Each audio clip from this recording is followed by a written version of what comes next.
Hey everyone, welcome to this explainer brought to you by Forge College. I am super excited to be with you today. So, in our last lesson, we tackled continuous integration for Anchor test suites. But today, we're bringing things a little closer to home. You can consider this your ultimate guide to creating a completely bulletproof local testing laboratory. We're going to look at the exact principles and practices you need to confidently migrate your local development workflow from Ethereum to Solana, specifically moving from Hardhat or Foundry over to Anchor. Okay, let's dive into this. Because look, we've all heard the classic developer excuse, right? Well, it works on my machine. Yeah, it's basically the battle cry of a flaky development environment.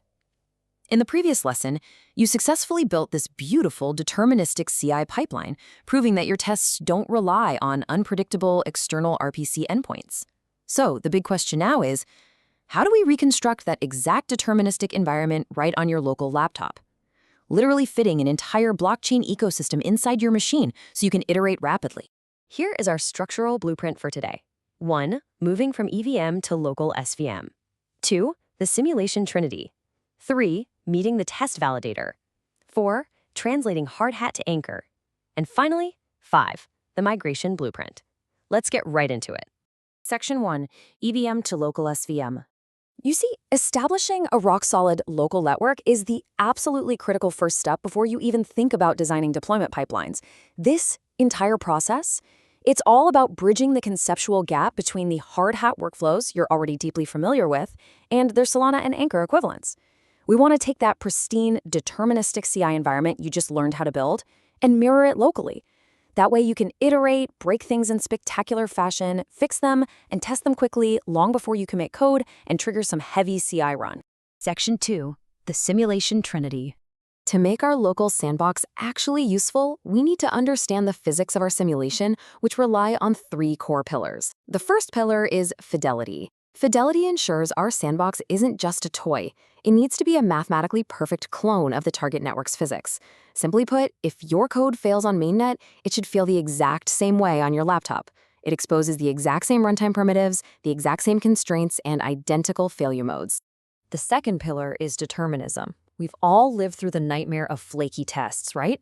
You know, the tests that pass on Tuesday, fail on Wednesday, and then throw a massive tantrum on Thursday for literally no apparent reason. Well, determinism is the cure for that. It's the ability to reset to a known baseline state every single time, giving you perfectly repeatable results. On Solana, we achieve this by controlling external inputs.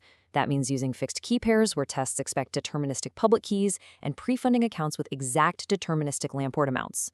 And the third and final pillar is speed. Speed is so crucial because nobody, and I mean absolutely nobody, wants to wait an hour for a local test environment to spin up when they're just trying to fix a single embarrassing typo. Your simulation has to be fast enough to give you those tight, rapid feedback loops that keep you in a state of flow while you're developing. Section 3, meet the test validator. So what tool on Solana actually satisfies this trinity we just talked about? Say hello to the Solana test validator. Think of this thing as a bottled universe. It runs the full Solana runtime right there on your machine, but accepts local programs and client commands. It provides accounts, programs, and, this is very important, an on-disk ledger. It also hosts a local RPC endpoint for your test to talk to. We heavily prefer this persisted ledger approach over a short-lived ephemeral validator, because persistence is exactly what gives us that determinism we just spent time talking about. Now, what's really interesting here is how the test validator handles state. It uses snapshots. I want you to think of snapshots exactly like a save point in a video game. You defeat the big boss, you save the game. If you mess up the next level, you just reload the save. It's the exact same logic here. Snapshots let your CI pipeline and your local runs capture the chain state immediately after a specific event, like deploying your Anchor program, and then resume from that exact same state every single time you run a test. It's literally time travel for your local blockchain. How cool is that? Moving right along. Section 4, translating Hardhat to Anchor. With our engine up and running, let's map your old Ethereum habits directly over to your new Solana workflow. This is like your Rosetta Stone. If you're used to firing up NPX Hardhat node, your new best friend is Solana Test Validator configured with fixed ports. When you used EVM Snapshot and EVM Revert in Hardhat to save and restore state, while on Solana, you point the validator to a snapshot path. And to revert, you simply stop the validator, swap the ledger with the snapshot, and restart it. used to impersonating accounts with hardhat_impersonate account. Now you're going to script the creation of a local key pair and drop some LAMP ports into it. And finally, npx hardhat test translates directly to anchor test, specifically using the skip deploy flag to run against your pre-deployed snapshot.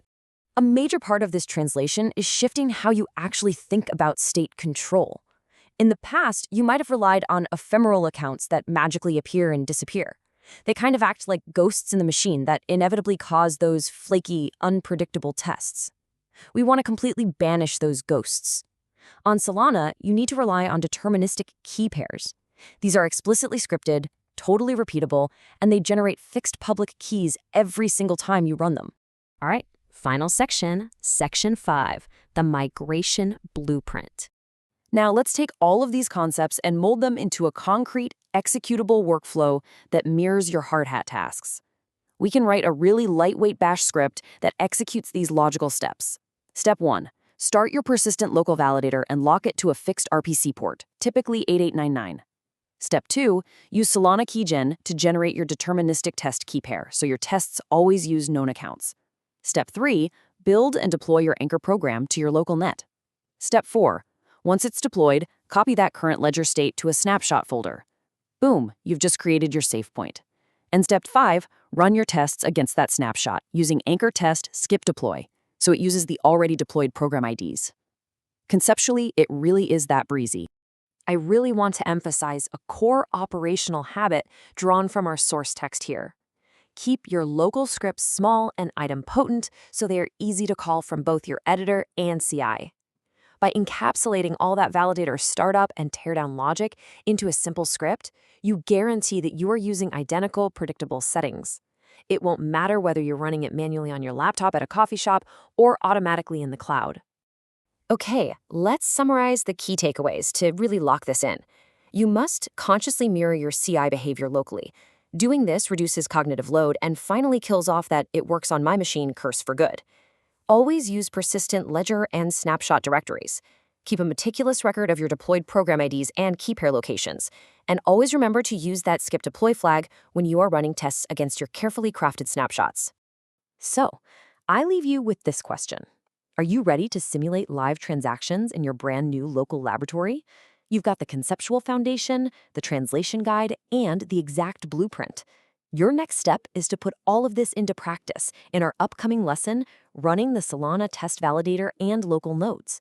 Be sure to visit forge.college to learn more about this subject and access a massive library of other incredible Web3 topics. This explainer was brought to you by Forge College. Thanks so much for learning with me, and I will see you in the next one.